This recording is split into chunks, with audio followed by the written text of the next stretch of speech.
That means good morning in some language. It is the morning run. Big Dog Chico, Deuce the Scoop, yours truly, Uncle Neely. We're going to talk NFL. Man, the Falcons won. Dukes, you should be smiling. We're going to do some NFL, of course, do some Colorado, do some predictions for the next week to come. It is the morning run.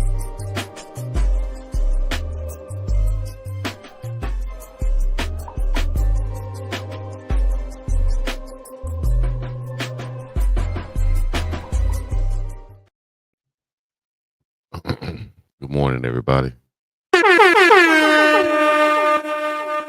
that how Duke usually come on?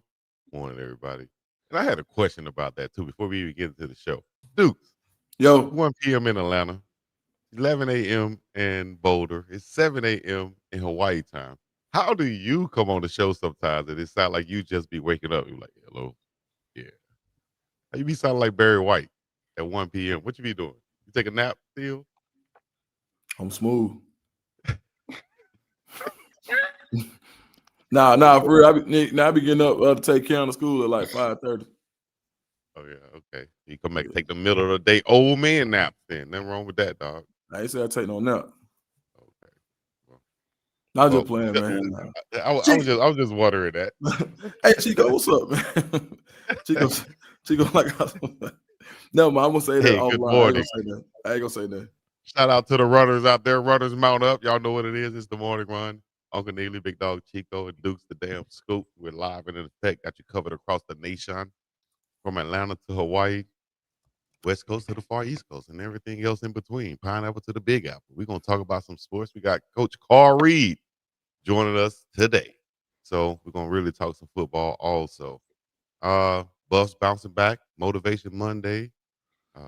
Falcons won. Shadur Sanders looked on from the sideline once again. Travis Hunter went out there, made some plays. Canelo, Crawford. Got a bunch of things to talk about. Recruiting, college football rankings. Wherever you guys want to start, it's on y'all today as I try to wake up. Hey, I want to start right here, Chico, if you don't mind. Mm-hmm. You mentioned Shadur Sanders. Guess what Shadur Sanders is right now? Where is he right now? I ain't say where, guess what he is. Oh, what is he right now? Yeah. I mean, he's de facto number 2. That's what you want it. Just a matter of time. It's just a matter of time. Matter of time. I think it's working out perfectly. Mm-hmm. That's what I like. I feel like, why would you send him against the Ravens that early in his career? They got the Packers this week. I think it's working out perfectly. Learn. You playing now? You going up like who was week 1? I forgot. It was a tough game week 1. Week 2, you had the Ravens. Now you got the Packers. The Packers like the best team in the league right now. Man, let it play out. He gonna be fine. Yeah, my prediction the whole time, Deuce and Chico, y'all remember, was it'll happen before the bye week. It'll happen by the bye week because it's just a matter of time that he's going to prove, and the world is going to see, and you don't have any choice but to go like, hey, we got to put our best guy out there. And I think he's the best guy. Louisiana Glenn said it best. Kareem is about to rise to the top. That's right. Kareem, sure he knows, man, that he's a chef. He knows about the cream rising to the top. For real. So I'm with you, Dukes. I say he's a chef. No, I know it's just when you talk about Kareem, it just you know what? Let y'all go ahead. it just opens so many other doors, man. It's best somebody else do it, is all I'm saying. I ain't say the word. I ain't say a word. I do want you to say a word, Deuce. I got to ask you about something. What's that? I got to ask you about your Falcons, man. You know, we got ATL as a big market for us. But before we even go to the ATL, let me just say this. The Cleveland Browns bye week is November 2nd. Are you saying Shadur be in that position right around that time? That's your prediction. I just want to put that out there, right? No, I said by the bye week, so before the bye week. Okay, so before the bye week, before November, we should see Shadur. Well, my birthday, chat runners, is October 29th. So we're going to have a show on that day, and I'm thinking Shadur will be balling out by then, right? Go back to sleep, Chico. Dukes, ATL, Falcons. Hey, man. Excited, man. Hey, you know how you love your mom and dad be like, "Hey, don't mind him, he's sleeping." Don't mind him. Just Chico don't know if it's Sunday night, Monday morning, Tuesday. I wish I could sleep on the show. You know, that'd be like those streamers. You know, Kai he's running what is the Mafia-thon right now, where he's going 24 hours. In another off-subject situation right here. Snoop Dogg came over there. Snoop was like, Kai was like, yeah, man, they watch us sleep. We all sleep in one room together. Like, sleep together. Snoop went to the camera and said, cuz, y'all watching you sleep? Damn, cuz, what we came to this thing? We had to make music videos, cuz, now y'all watching us sleep. So, at some point, y'all gonna be watching me sleep on this show. Dukes and Unks. Go ahead, finish and talking. So, my pillow twins. Man, you got to make the twins. The twins need to be the pillars. Man, what you talking about? Hey, man, y'all. So I know yesterday we could talk about the Falcons. Yeah. Chico, you might want to get back on here for this one. Never mind. You know what? I'm gonna leave it alone. The Falcons. I'm so glad that we were able to see the Falcons come out with a victory, and they did it in a way that I didn't expect, which was the defense stepped up in a big way. But when you talk about teams being able to turn it around fast in the NFL, when you can provide 3 to 4 starters out of one draft, you're usually golden. That's like getting 4 free agents. And for them to be able to get Billy Bowman, Xavier Watts, both starting, Jalen Walker, and James Pierce, who are both de facto starters, off the edge. And I think they got 5-6 sacks last night. The most sacks you've seen from the Falcons since 2009 in one half. So it was a nice night. Wish I was in Atlanta. You know, I'm down here in Miami right now, but I would have loved to have been out in the city. The city looked electric. You know, Sunday night football, people get excited about that type of stuff. The watch parties was lit. So I hate I missed being in the ambiance of it all, but glad to see the Falcons be 1-1. Yeah, Dukes. I think shout out to general manager, player personnel, ownership, all that's involved, because you talk about addressing a need and then having that addressing lead to a win. You guys being the Falcons just clearly had some deficiencies in pass rushing, and you go out and get some guys who are starting in the SEC, homeboys, you know, right there in Georgia, get them there. You bring in, what's the guy, Floyd Lloyd? Leonard Floyd. Bringing him, he's averaging like 8 or 9 sacks a year over his career. The defense got better. And here's 2 things that help a young quarterback. A great damn defense and a solid tight end. Hello. And you mess around, put a run game in there with it, like you finna have a quarterback develop, because now there's so much pressure off of him. And so out there being able to get the ball back on defense, disrupt the opponent's passing game, to be able to run the ball. You got Pitts there, tight end, even though people say, you know, the expectation, whatever, haven't been met yet. I think the jury's still out on it. I got to grade the Falcons, Deuce, as the arrow pointing up. No, absolutely. And then what Michael Penix has done for Kyle Pitts' career.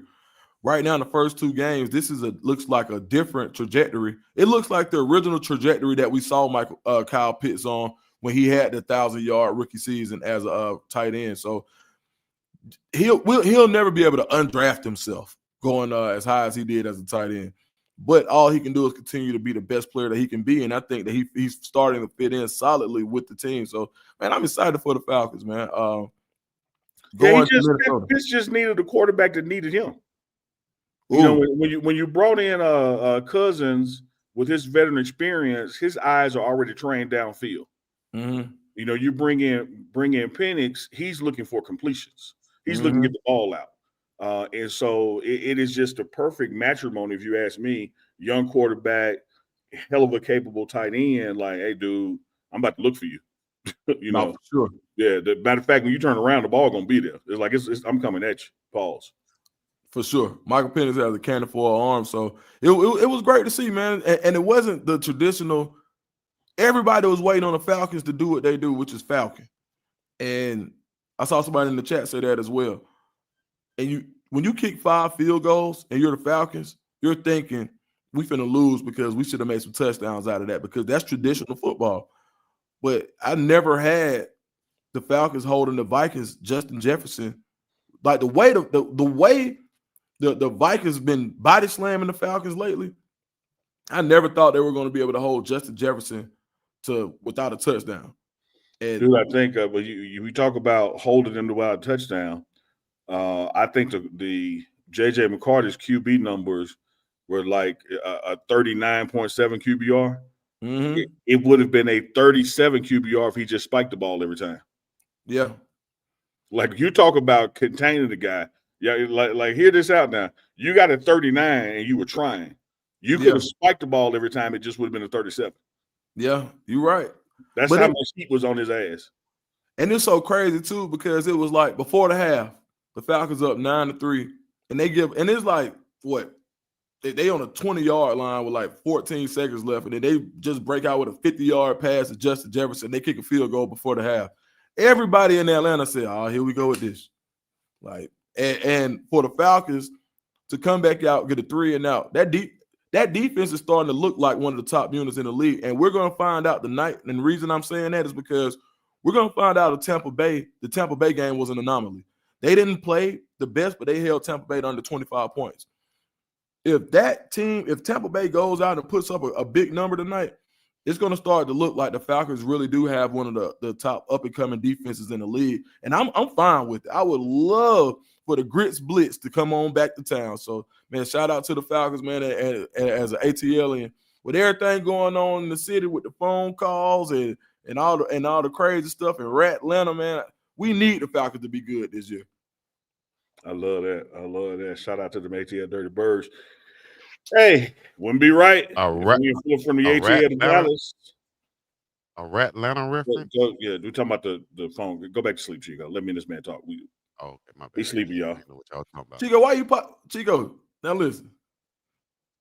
Now you know, like, and of course, I said because they said in the chat. I know what's going on. You know, I'm not gonna act like it's not going on. I'm still a proud ATL, and even though I'm from Metro Atlanta, I'm really from College Park, I'm still gonna represent ATL the same way I rep ATL nationally, for sure.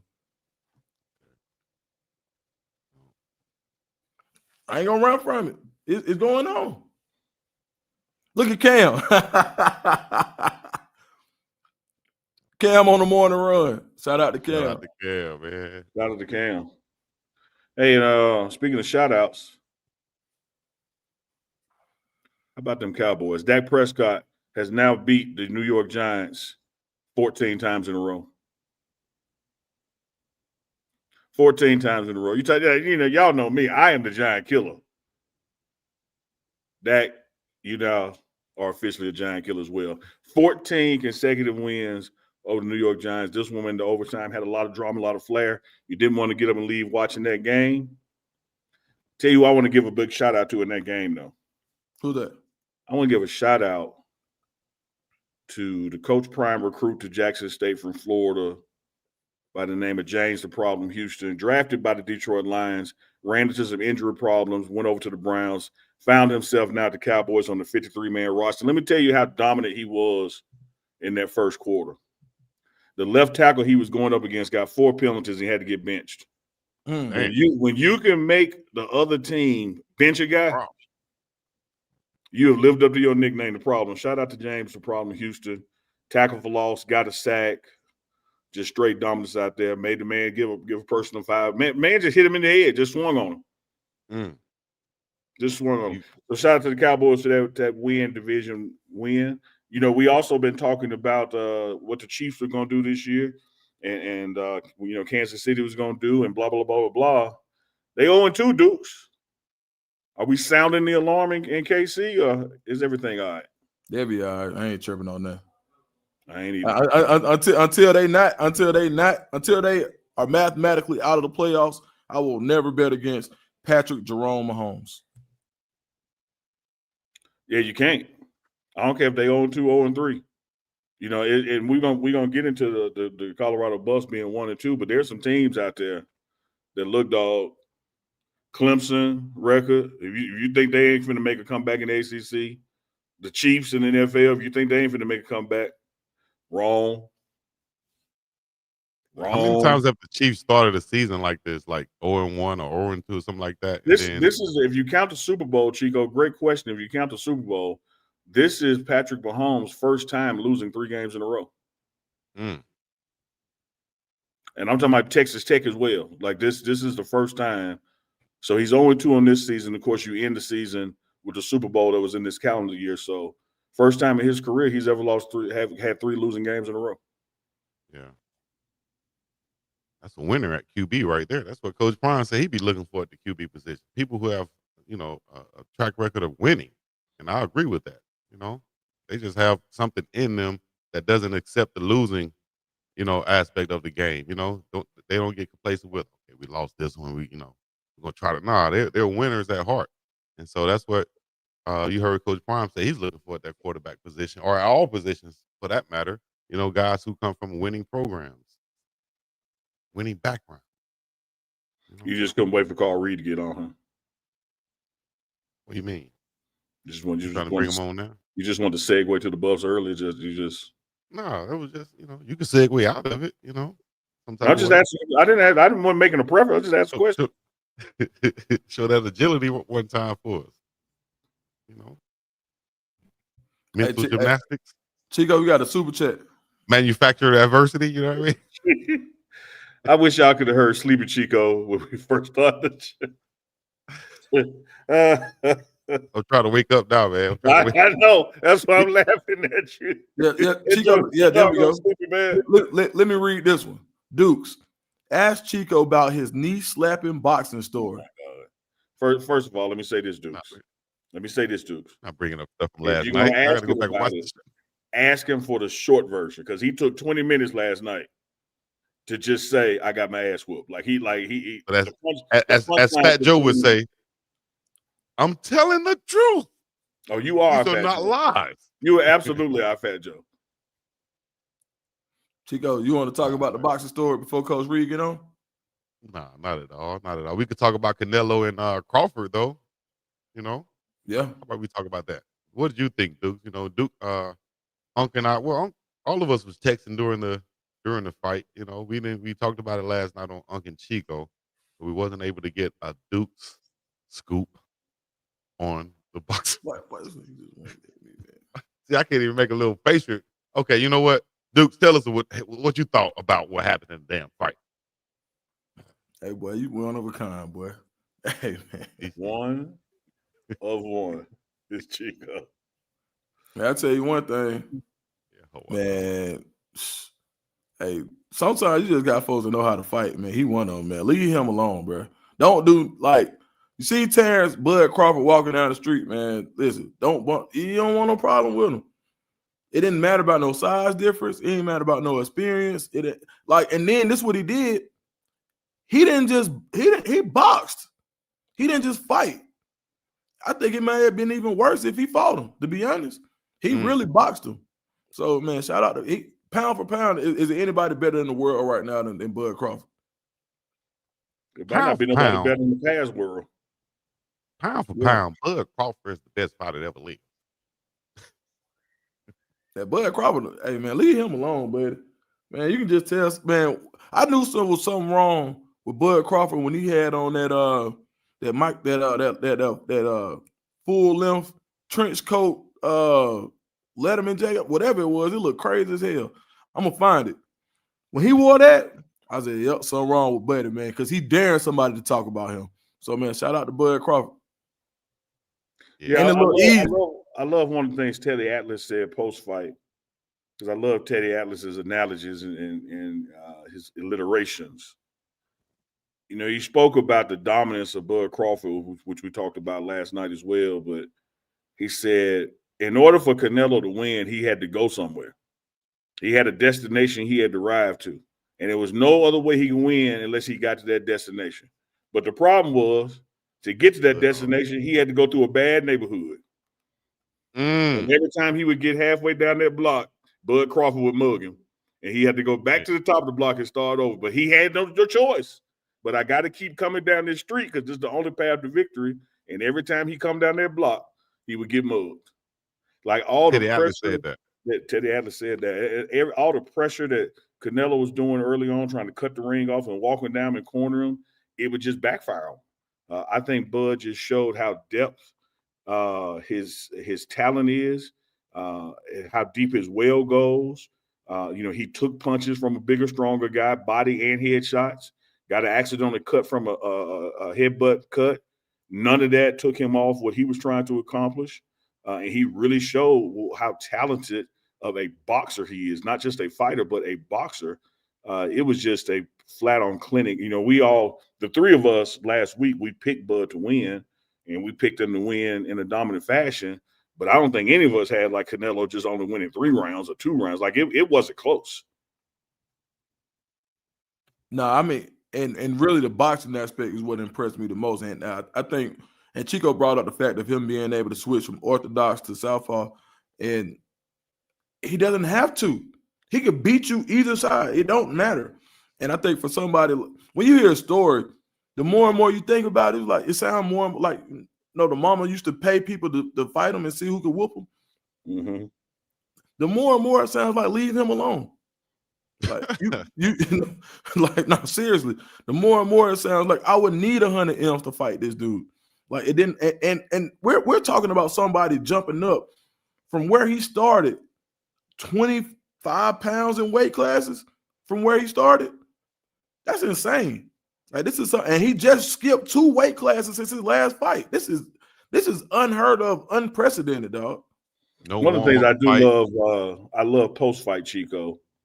I love how Bud took Canelo's belts back to him in public. Like he did it during. I don't know if the world knows this. In the ring, you get the belt, but later on, you actually get your belt. That belt still stays with the champion because he wanted it. It's like it's his property. But for display purposes, it's like you transfer the belts, and so you always get your belt back. But for Bud to let me go get this man his stuff, while he's sitting there, talking to the press, saying great things about me, great things about the fight. Let me give him his jewelry back in front of the world. Didn't have to do that. I thought that was class. Yeah, man. Shout out to Bud, man. You know what's crazy? Definitely. I saw, and this is the last thing I'm gonna say about it. Did y'all see when Bud was talking? When they were asking him about Gervonta Davis, and Gervonta Davis was like, and they said, well, how do you feel like that fight would go? He was like, come on, dog. Like he didn't even talk a whole bunch of trash. He didn't say, oh man, I would kill him because of this, and that, and that, and that. He literally just looked and said, all right, like, okay, cool. Yeah, like when Chico said he's gonna turn invisible and get me in, like, all right, right. Yeah, man. If I was already a fan of Bud Crawford before that performance, I'm definitely a super fan at this point. Yeah, for sure. He really showed. Hey, hold up. You're not done yet, Duke. So we got to ask you this question. I asked Uncle Neely last night. Right after the fight, you heard Max Kellerman say to Bud, or ask Bud, would this be your last fight? If you were in this corner, what would you advise him to keep fighting? Only do exhibitions, big money fights, or what would be your next move? If you were advising Bud. Man, I go fight. I'll fight one of them UFC guys. The one who music came out to, was it Ilya? Yeah, it was UFC. I don't know the name, but it was a UFC fight. The music he used. Yeah, that's who I was. Honestly, when he came out, I was like, are they playing the wrong music or he trolling? No, he was definitely trolling. Yeah, he was definitely trolling. Mariachi, you fighting a Mexican fighter, you got a Mexican band? Come on, dog. I was like, hold up. Manny back there producing the wrong damn song. Now, I thought he was just trolling Canelo because I believe it was Mexican Independence Day. But it was really it's the guy that is Ilya's music. Yeah, but Bud didn't even know that though. Oh, yeah, they talked to Bud about their post fight. They were like, "Hey, the UFC." He's like, "Oh, he used it too. Oh, shout out to that guy." No, it was a total troll move. Oh yeah. Well, we've seen Floyd kind of do things like that in the past when fighting. I tell you, like I said last night, Dukes, you got a marketable skill somebody want to pay you for. I mean, did the Waltons get so old that they closed Walmart? Look, is it true that Mike Tyson in Florida fighting? coming up soon, or was that like I've been NBA seeing Pintail the type rumors stuff? of them doing some kind of exhibition. I hadn't seen the official announcement though. Man, I think that's where boxing is going now. Well, I wouldn't say mainstream boxing or the pure essence of it, the sport, but I do think that you'll see a lot more of those exhibition spectacles out Yeah, there. that entertainment factor. And, that ain't nothing new. Like Ali, fought people in Puerto Rico. That was exhibitions. Yeah, you saw Rocky fight Thunderlips, aka Hulk Hogan, Chico's main man. Like that's always been part of it. It's just now more promoted because it ain't on closed circuit TV or in arena only. Or pay-per-view. Everybody got it now. Everybody can see it. And as long as you get eyeballs on it, that means it's dollars. People gonna keep doing it. Exactly. Shout out to the what was the Shink? We had the El Shahid Shink over there from, I don't want to mess his name up, but he was over there, Mr. Beast in the front audience. Huh? Yeah, the Crown Prince from Saudi Arabia. They were co-sponsors of it. Right. So they got big money behind it. You know what I mean? So I'm sure we'll see different type of events like this popping up in the future. They have already announced they're buying WrestleMania. No, brother. Look, SummerSlam for this year is going to be in Saudi Arabia, and they're paying like $150 million for it. WrestleMania in 2027 is going to be in Saudi Arabia, and they're paying $250 million for it. So the Saudi money is officially here and about to make changes. We're going to see a lot of events that we wanted to see. That's what they're saying. Hey, and Saudi, holler us about the Pregame Network. I'm telling you, because we can be announcing it, or we can wrestle ourselves. Or as Chico proclaimed last night, Dukes, he might not have been a boxer, but he was one of the greatest tusslers that Selma ever had. He said he was tussle a joker. I stand on that too. No Diddy. I don't want to tussle with you, Chico, I believe. That's all it was right there. Out there tussling in the front yard. Hey, y'all get in the house, stop all that tussling out there. I get out my house with all that tussling. Get out of my house with all that tussling before you break some. And I pull out the switch and beat that. But Chico talking about always tussling. That's right, Miss Dawn Duncan, the bottom of the pile. That's where he loved it. He said that's where it goes down there. Hey man. He said he missed it. So he missed that tussling. Man told me last night, dudes, he was one of the best tusslers in the Selma projects that ever done. Hey, willing to take on all comers. That's another word for wrestling, man. Damn. He said tussling though. He said, belly to belly. That damn Chico. Hey man, y'all remember a couple of years ago when everybody was saying that there was a rumor going around saying that Florida State was got all that big NIL class they had because of Saudi money. Did y'all ever hear that? Mm-hmm. So yeah, because people were telling us that Coach Prime should get some Saudi money. This was during Jackson State time, if I'm correct, right? They were saying that Coach Prime should reach out to the Saudis to fund Jackson State recruiting. Yeah, they used to be in my videos a lot. So as the Saudis have gotten into golf with Liv, and you see they're making their way in the fighting, mixed martial arts as well. Do you think that the Saudis getting involved in college football would mess up the tradition, or do you think with the NIL era the tradition is already messed up? Tradition is already messed up. It's gonna happen. And when I say Saudi, make that an X as in a variable. This is headed the corporate route. Mm-hmm. Like you're gonna have. I mean, it's already happening. Like example, again, the Waltons, Walmart, and one of the chicken producers, I forget which family it is, when they recruited Coach Cal from Kentucky, they said, blank check, tell us what you want. Man. FedEx has told Memphis basketball and football, we got you, what you want. Like here go the initial seed, $50 million. You need more than that, let us know. Corporate. Man, it's crazy how important support is, and from the people around you. And Coach Reed, as he comes in, he could talk about this too.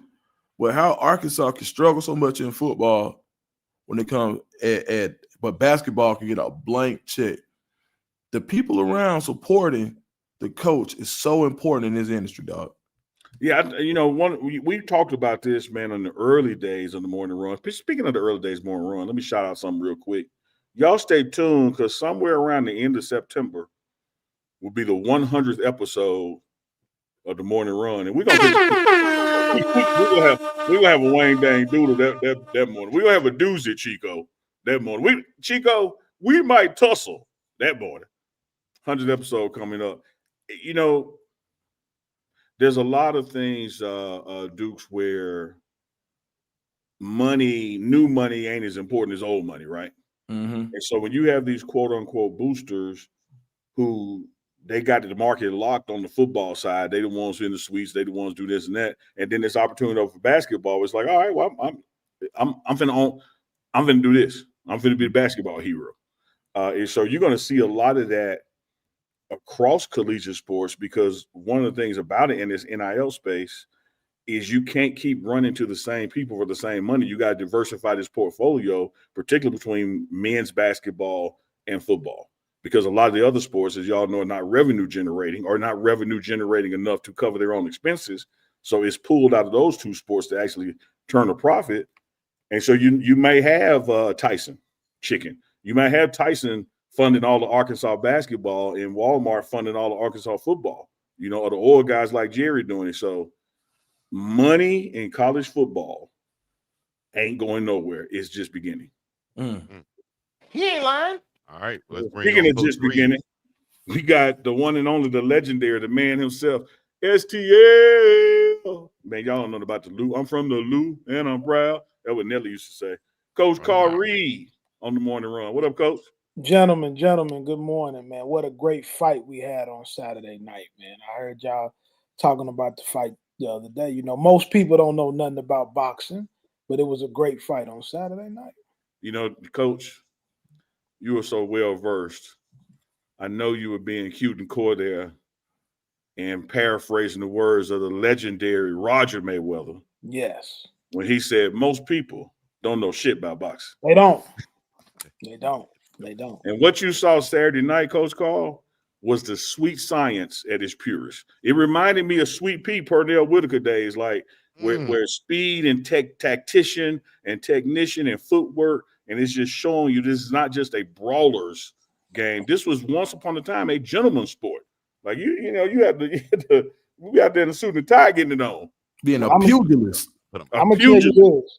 I didn't know until the other day that Terence Crawford had been shot in the head and drove himself to the hospital. Yeah. I didn't know that was a true story. You shouldn't be boxing nobody who do that. There you go. What I say? You shouldn't be boxing somebody who do that. Every day I learn something about this man. I'd be like, bro, why would you? I'm gonna need $100 million to fight him. Yeah. What would you advise him to do next, Coach Carl Reed? What would be his next move? Retire, fight someone else, exhibition style, wrestling? What? I wouldn't fight again unless I was getting $100 million. I put it 50 last night. I put it 50 last night, Carl. I said, give me 50. I'm doing, but anything less than that, I'm done. You can probably get me out for 50, but if I was him, I mean, if you ain't talking about that 50, I would say 100. If you're not talking about that, he got the Saudis with him now, so they got the money. Hey, that's the only thing.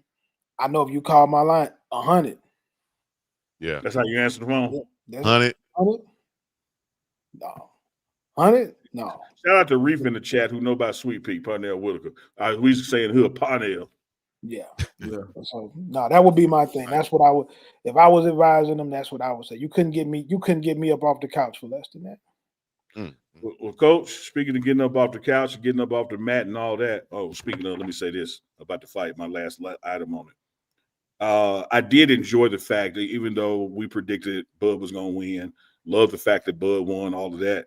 I also love that each person left that fight with their record of never being knocked down intact, because I still think that adds to their marketability, their skill set, and the demand to see both of them not necessarily fight each other, but fight again in the future. Each one of them still, even though Canelo lost, each one of them still solidified. People will pay to see me fight. Don't forget about me, even though I'm knocking on 40. Shout out to those guys. This is the morning run. We got Coach Carl Reed with us. We're going to pivot to college football, of course, in depth with the Colorado Buffaloes. But I want to start first. Dukes is there, not currently in the ATL, but from the ATL. We got to see our first opponent that we lost to, Georgia Tech, pull off one. What were your takeaways, Coach Reed, when you watch someone that you play continue to do things, and it kind of makes people go like, oh, well, maybe we ain't as bad as we thought, but we played them close as they did, et cetera, all of that. Well, Georgia Tech has a good football team. And so if you know anything about football, when I talked to Coach Prime throughout this offseason, what we talked about a lot is, Georgia Tech is going to come out with a mentality that they want to run the football.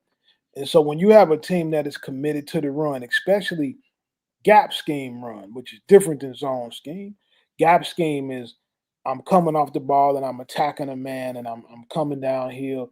They're going to run the ball over and over again. They're going to force you to stop them.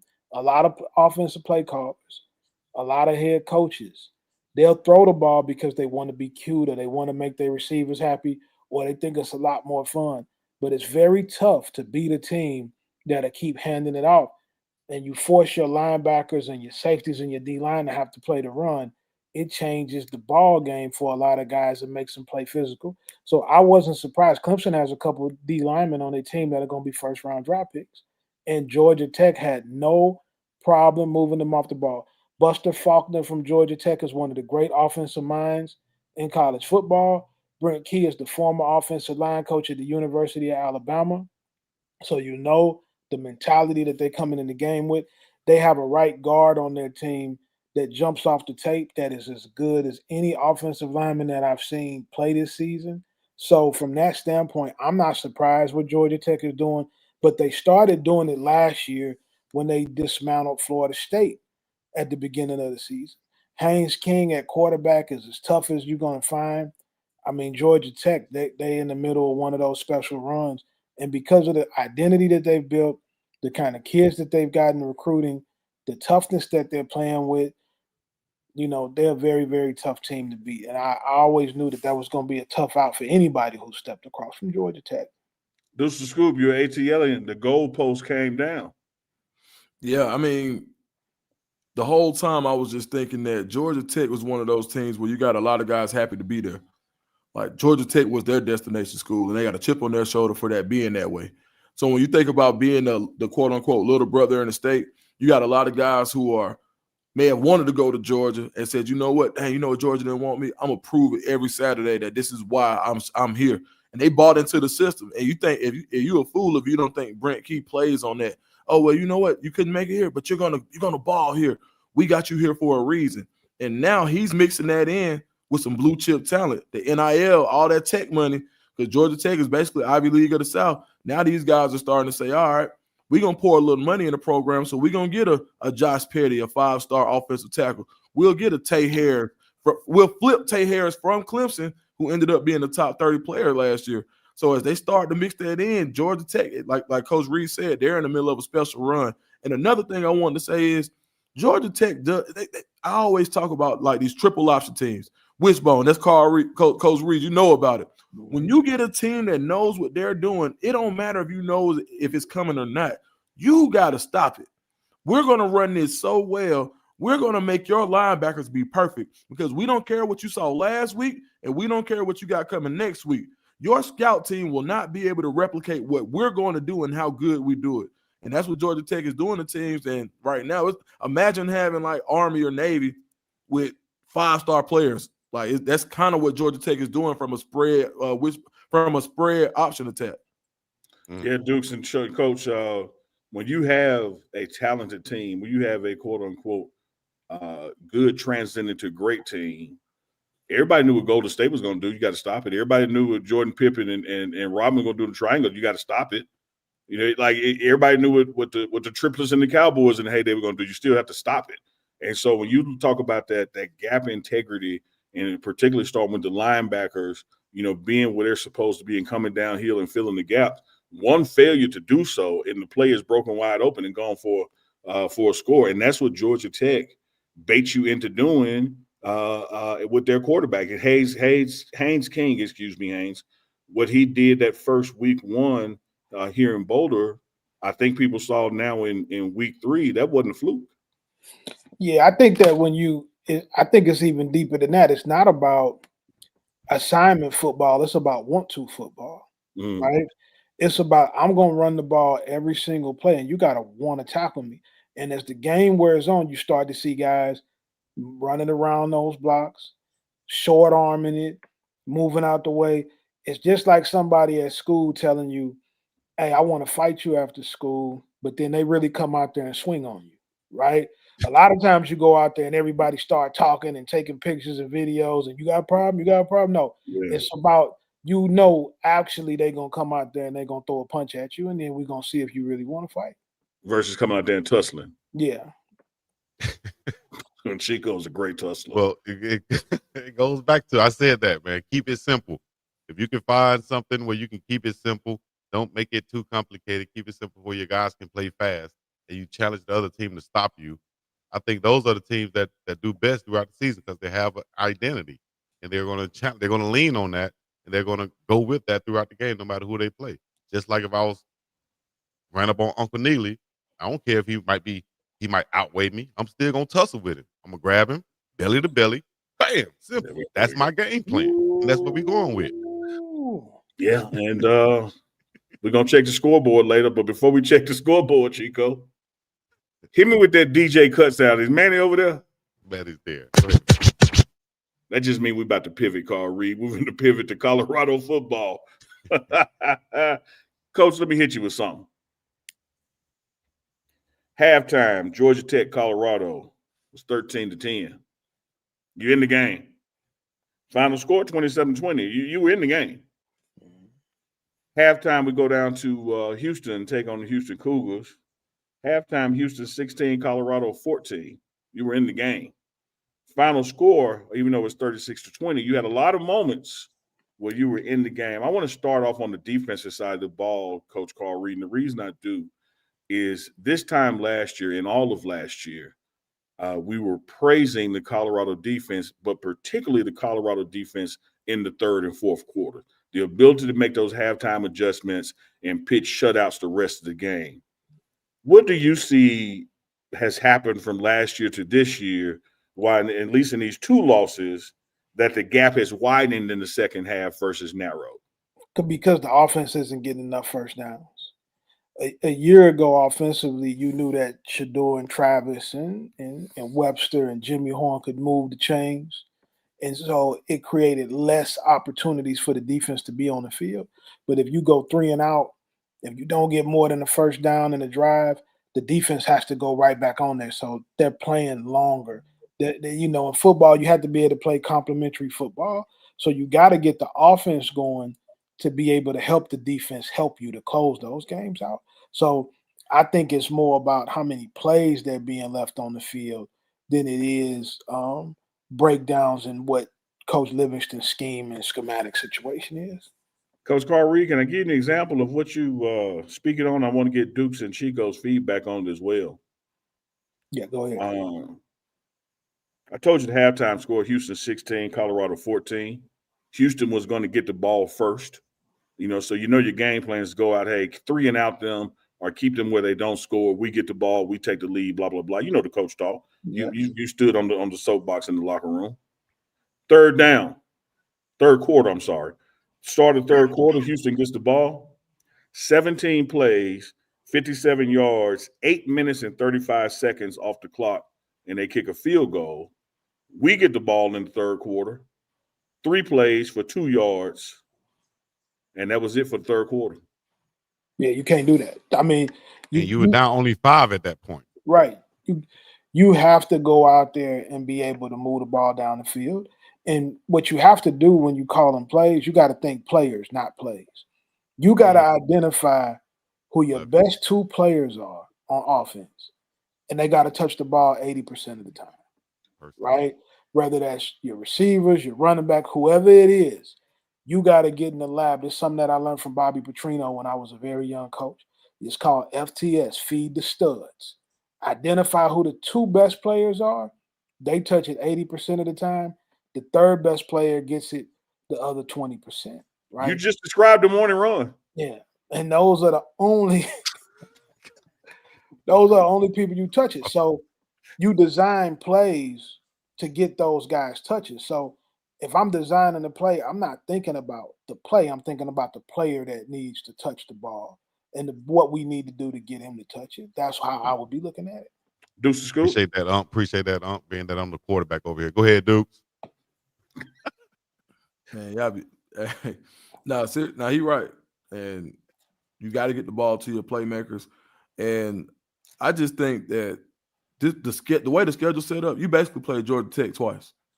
Houston, Willie Free, that ain't much different than what Georgia Tech likes to do. Same, almost. I wouldn't say identical. Maybe Georgia Tech with a few more vertical shots. That's all. I think defensively, you didn't even get a chance to really.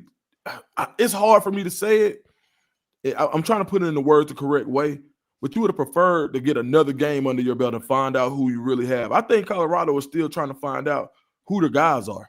I think we talked about it at safety. You look at it, how many rotations you have at the safety position. You look at and we talked about this on the morning run Friday. I was saying, who is going to be that backside corner? Who's going to be the guy that you trust in one-on-one when they decide we're going away from we are not going to throw the ball at DJ McKinney, and we want to bring pressure. Well, guess what? That means that they're absolutely going out on the backside corner. And, we saw a few struggles there during the game. So I just think that right now, finding the right personnel, having the guys to separate themselves so you can feed the studs. Right now, if you were to say who the studs are, you're not finding out until the game who's really going to do it under the lights. And I think that's one of the issues that comes along with the transfer portal is because a guy can do something somewhere else, but you don't know what they're going to do for you. And I think that's where Colorado really gets better as the season goes along. Even last year, you can go back to not finding out who Cass Cleveland was till 8-9 games in the season. Like it takes time in this transfer portal era, and I think as Colorado continues to gel as a team, you'll see a better response. Coming at you, Chico, but before I do, I think we're going to find one stud, and that's Simeon Price, because that 38-yard run for a TD and what he's averaging per carry shows that he can tote that rock. Chico, your thoughts? That's a fact. I think you guys covered my thoughts for the most part, but I'll add on, excuse me, and say, kind of piggyback off what Ellen Nissa just said right there. The leaders in every position have to emerge on the field. I think just like you're still trying to find out who those main guys are on the field, you're trying to find out who those leaders are also on the football field. And those are the guys who are going to set the tone, especially on defense, getting guys in the right position. We saw a lot of that last year from Cameron Silman-Craig, Shadur Sanders, and those linebackers being those vocal on the field leaders / coaches. I think that might be missing this year. That mindset and the attitude of if they're saying they're going to come out here and run on us, take that as a challenge. Take that as an insult to say we're going to find a way to stop that. And that's attitude once again. So I think the attitude, mindset, leadership needs to be found and followed behind. And also, from a coaching standpoint, I said this during the live, and I'll say this again. I said it last year. Personnel in situations like in run downs, I would like to see 4 down linemen or defensive tackle type run stoppers in the game. Scheme might not fit that, but adjust to that. Find a way to put those guys in the game. Same way Coach Reed is saying on the offensive side of the ball, you have to get the guys the ball who are your playmakers. I feel like on defense, you have to do the same thing, and that's putting them in the position to do what they normally do. If you have a good guy who's a run stopper, put him in run down situations. Third and short, I shouldn't see the pass rushers out there. I shouldn't see a bunch of DBs out there. Where my big guys at? That's just me. Well, this is just me. You need to listen to Coach Carl Reed when he talk about feed the studs and who has the ball most time. You took entirely too long to make that point. You're third chair, not first or second, Chico. But I will salute. That's a lie. The devil is a lie. You made a great point, but you just did like a reverend. You preached just a little too long, and you lost the congregation. The plate gonna go down, Chico. Hey, I'm gonna lose the kids who just show up to get the lunch meal and stuff anyway. They don't want to listen anyway. They just want to come here and eat. That's me. I want the lemon cookies and the jungle juice, and I'm gone. This is for the people who really want something. Coach Carl Reed put a bow on defense, and I want to say some offensive things. When I went back and watched the film, you know as a coach that there are certain plays that really break the game one way or the other. And we had a bunch of missed tackles, but I'm talking about these particular 5. We had 5 missed tackles that were on the outside that resulted in 95 yards, just those 5. You could have got a guy down 3 yards after the line of scrimmage, and you missed a tackle. You hit him, didn't wrap him up, bring him down, and he goes for another 10 or 15. The 5 times that happened resulted in another 95 yards and 3 more field goals. That's 9 points. When you look at that final score, like the clock management starts with tackling. But let me give you some stats, Coach Reed. I want to get your feedback on it. A lot of people were making noise, rightly so, about some of the third down inefficiencies. But I think everything starts with first down, Coach. You want to stay ahead of the chains, and that's where it starts. Starts with first down. Let me give you the first downs in the first quarter. -2, +3, +2, no game, penalty, and a sack. You had 6 first downs, and you got 4 yards. You're starting off behind the chains right there, Coach. What has to happen on first down to get the offense moving in the right direction? You have to get your best player the ball. Like that's on first down. It has to be a priority. And it has to be a play design to attack the defense. You can't just come and say, well, I'm gonna run inside zone on first down. And that's what I'm gonna do. Then we're gonna be in 2nd and 9, right? Or 2nd and 11, or 2nd and 8, give or take a yard or 2. You gotta have some play design, and you gotta open it up a little bit and get your guys the ball. In terms of, you mentioned something about defense on missed tackles. I want to touch on that as well. A missed tackle can be just as critical to a team as a fumble is on offense. Absolutely. Because a missed tackle results in a touchdown, or not getting off the field on third down, or instead of it being 2nd and 13 when you make a great play, it ends up being 2nd and 2, right? Against you. It just puts you in an extremely tough situation. And guys have to be great at the fundamentals of football, which is blocking and tackling, right? You got to be incredibly sound at the fundamentals. But in terms of first down, I just think that it's a mindset in how you look at offensive football. If you want to have success on offense, get the ball to your best player, right? Great players, and even really good players, they can change the whole dynamic of a game. They can change the whole. When I was in high school, we had a guy that used to play at Colorado, Cortland Johnson, played running back for us, and he changed the dynamic of how we were able to play when he got the ball. And if you got it to him, you were going to be successful. And if somebody else touched it, you probably wouldn't put your best foot forward, And that can be tough to do with egos and, and kind of managing people and human beings, because there can be some discrepancies or some disagreements among the kids on who's the best. But you got to go in there and put the ball in those guys' hands right away. You can't wait on it. Love that. Deuce the scoop. Yeah, I would agree. And sometimes your best player may be on the line. So what am I going to do? I'm going to run behind that guy. Yeah. And so if Jordan Seaton is the guy, there's no way. If you're struggling, I know what the scheme may say, and I know what the play call may say, but sometimes you got to scrap things. And if you need a spark, you need to get your best player behind your best blocker and take your chances. Like if you have 3 really good guys, they all need to be in the mix on the play. So I'm thinking you got a quarterback, you like to run read option. Why not read it and make the read off of Jordan Seaton's backside? I mean, fundamental football is, and Chico, Coach Reed, y'all know they say you run pause, but they say you run off that lineman's ass. Basically, wherever he's pointing to, a man is on the other side of that, basically. And so it's now, mind you, the coaches have forgotten more football than I'll ever learn. So as a Monday morning quarterback, I want people to take this with a grain of salt. But just to your point, that's what I would do. Chico? See how I called your name? I was gonna say something anyway. I know, but in the future, when you I'm not Beyonce or Destiny Child, but I will say this. I think that when the team go into the meeting rooms and look at the film, they're all going to say on any negative play, we didn't do our job right here. Somebody gonna say I didn't do my job. I didn't block the correct person. I didn't hold the block. I didn't run in the right hole. I didn't do something right. So my thing would be execution, dog. Period. No matter what the play call is, let's execute. And if you see them overstacking one side, come on, people in the booth, whoever it is, whether it's offensive coordinator, position coaches, y'all make those adjustments from up there, But at the end of the day, as players, got to execute, dog. And that's what they're saying in the meeting rooms today. They said what they said in the meeting room Sunday. Said on yesterday. I'm totally with you, Chico. Don't get me wrong. Rob Livingston would tell you there's about 2 or 3 calls he wish he had back. Pat Shermer will tell you there's about 3 or 4 calls he wish he had back. But what everybody says they wish they had back is the execution of it.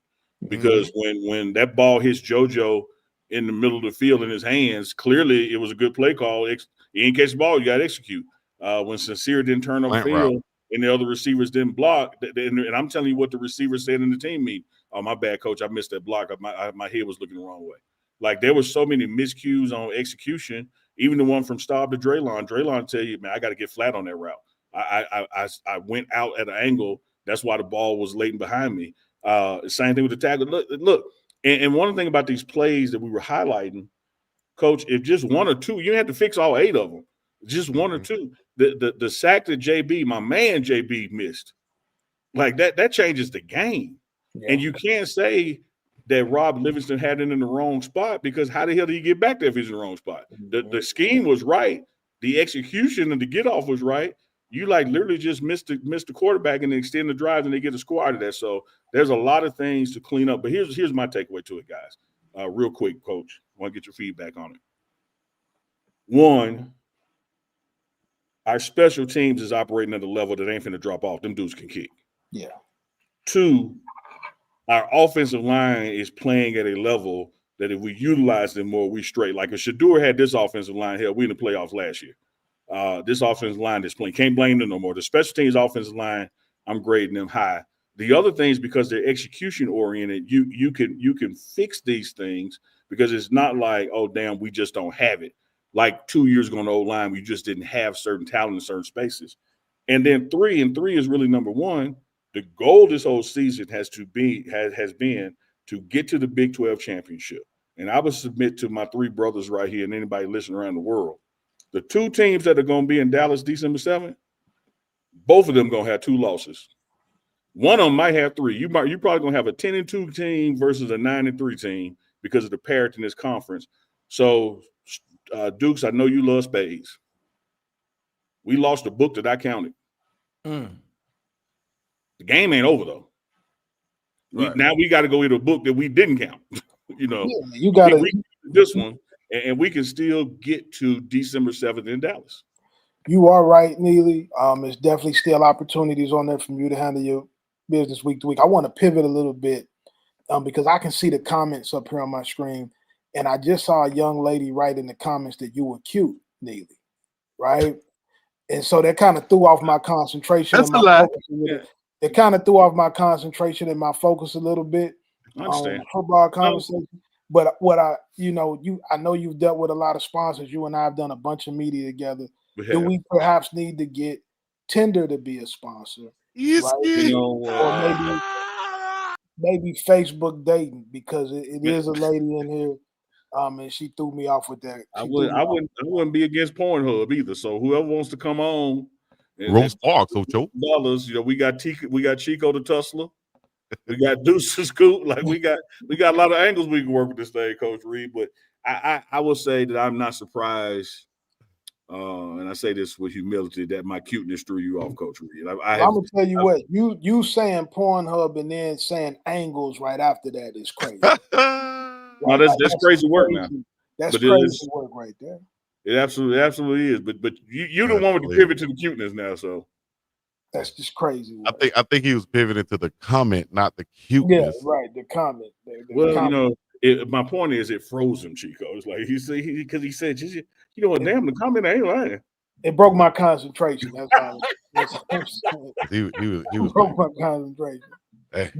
Dukes is lost for words. Dukes don't even know what to say. He down there. Dukes don't comment on none of our looks, is what I found out. Ain't that right, Duke? Because I best writer called Dukes. I said, I grouped him in with me. I was like, yeah, we got 2 good-looking brothers on here, and we got Uncle Neely. Dukes got mad. Why you call me good-looking? Why you come in on the way I look, Chico? I'm like, damn. Man, only thing has been a repeat offender, and we cousins. I just want you to realize that, bro. Like, I know. Listen, man, I love you too, dog. You know we family, but you know we ain't gotta do all that. Okay, that's what's up. As long as you don't lead to tussling, I'm all right. Hey, man, that boy said he was gonna hug me hard. I was like, Chico, He did. stop, He did. bro.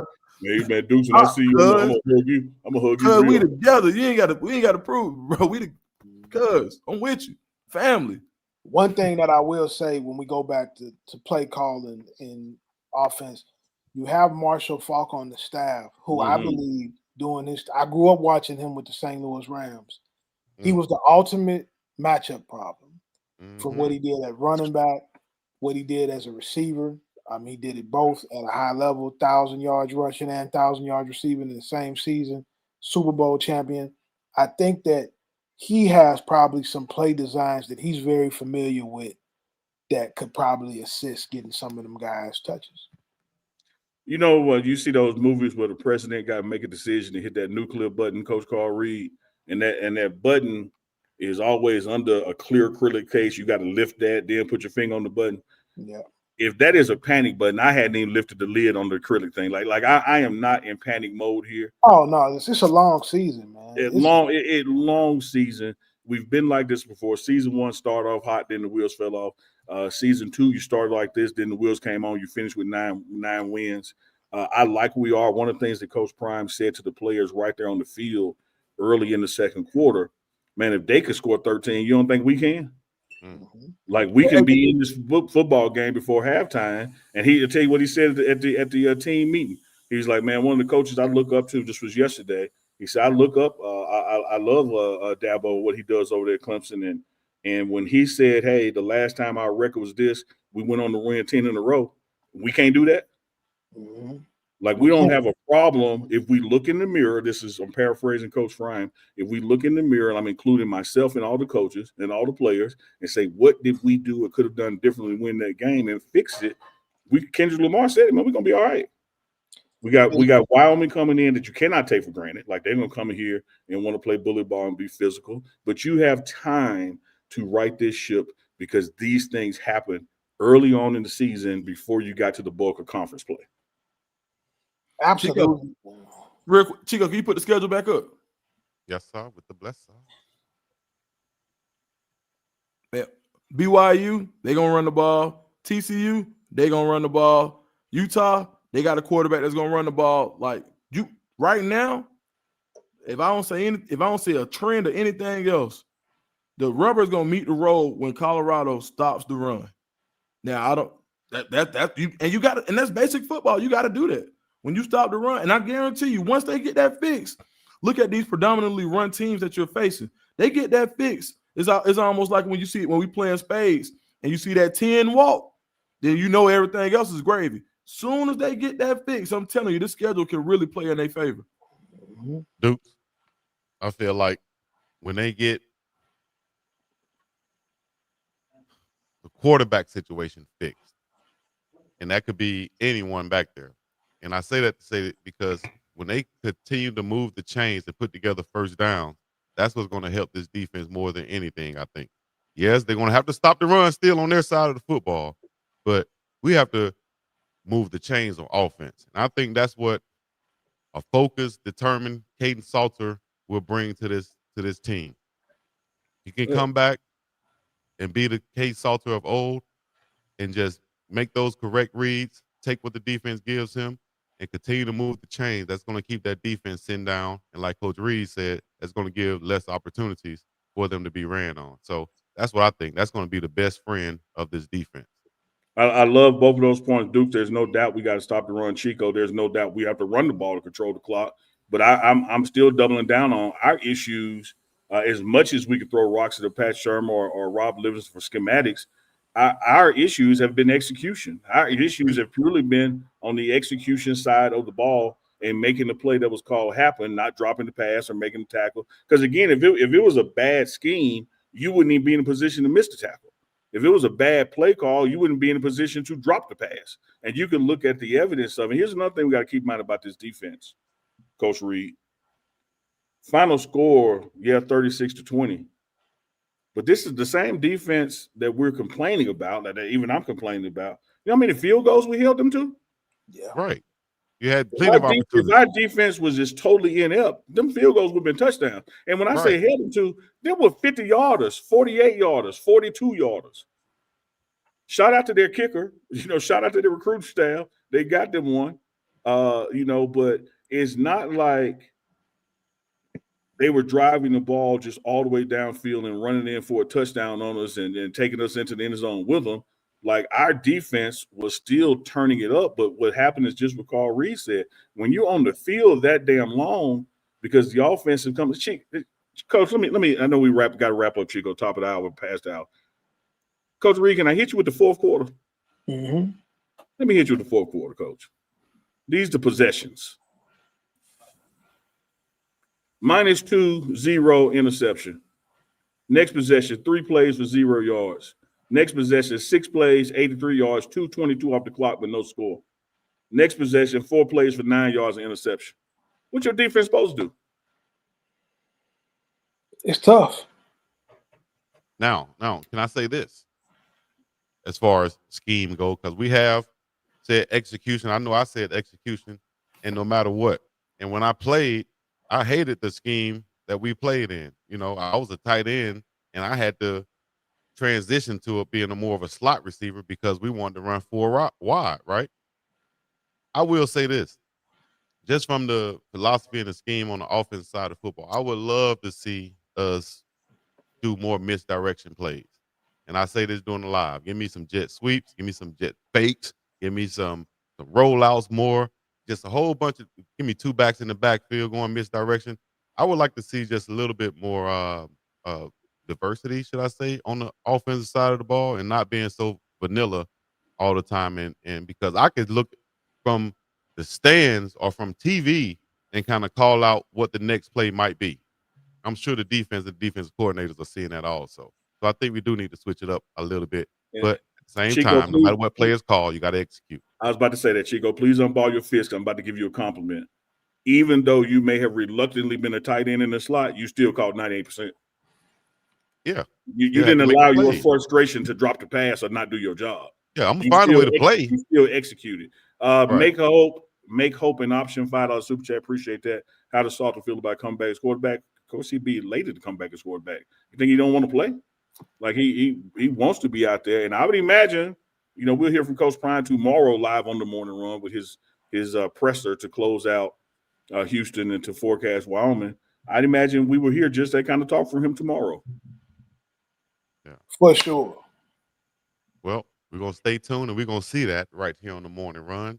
All of my runners, y'all mount up and be here in the morning, 11 a.m. Mountain Time, 7 a.m. Hawaii time, all the way to 1 p.m. Atlanta time. Miami time. Miami time. That's right. You in my age. He in Miami. He in the Dukes MIA got the twins over there today. Huh? What the twins, Dukes? Got no twin, buddy. It's like it's a twin down here. Hold on. We can go check it out. Let me see. Yeah, let's check it out. This behind the scenes bonus. Dukes vlog. He's scared. No. It's a twin. The twins down there somewhere. Yeah. Let them know Uncle Neely cute. Hey man, I'll see y'all, man. I'm out. Come on, Cam. All right, Still Cam, what up? Dr. Sean Peterson, Dukes. Appreciate it, Coach Carl Reed. Until next time, man, we're gonna get out of here on the morning run. Big Dog Chico, Uncle Neely, Dukes the Scoop, and Cam. Y'all and y'all lame as hell for coming in here. I'm gonna say it. I don't care. Y'all lame as hell for coming up here and talking about somebody else and trying to name drop. I know it's just a troll from that page. Come in our chat name dropping. What up, Tackling Machine? What's up? Tackling Machine. Hey, don't show them everything. My bad. Yeah. He said come here. Yeah, man. All right. He said come in. He said, I got to bring my muscles with me. Pops. Yeah, man. Yeah, we finna go to the beach, man. We out, boy. That's what's up. All right. Yes, indeed, man. Unc, you want to leave him with something before we get up out of here, dog? No, I've been laughing at what you said. You said it. What I said? What you laughing at now? Again, I'm on your side, Chico. I'm laughing in support of what you said. Never know, Unc. about people. I don't know why you don't know. It's like you're right. I can't even damn help you. I'm trying to give you an assist. Chat. Come on now. Should I be trusting Unc? And when he say unball my fit, dude, you know what? Thank y'all for coming out. Y'all know it's been another morning run show, and as this, thank y'all for leaving me on the show by myself. Appreciate it. Oh, He ain't lying. Y'all make sure y'all catch me on the Bleacher Report app. Download the Bleacher Report. Follow me at Big Dog Chico, BigDog_Chico on all social media platforms. Make sure y'all go to the website, uncandchico.myshopify.com. Get in the chat right now and hit that engagement button. Hit the 100 sign, hit the heart button, hit the laughing emoji, whatever it is. Y'all do that and support the morning run. We appreciate y'all coming in. All my runners for mounting up, following us, and supporting the show. We got Coach Prime tomorrow with his weekly presser right here live on the morning run. What else can you find it? All right. Appreciate all the super chats and everything else. We're going to be back with more in the morning. Peace and love. All you be a shoe.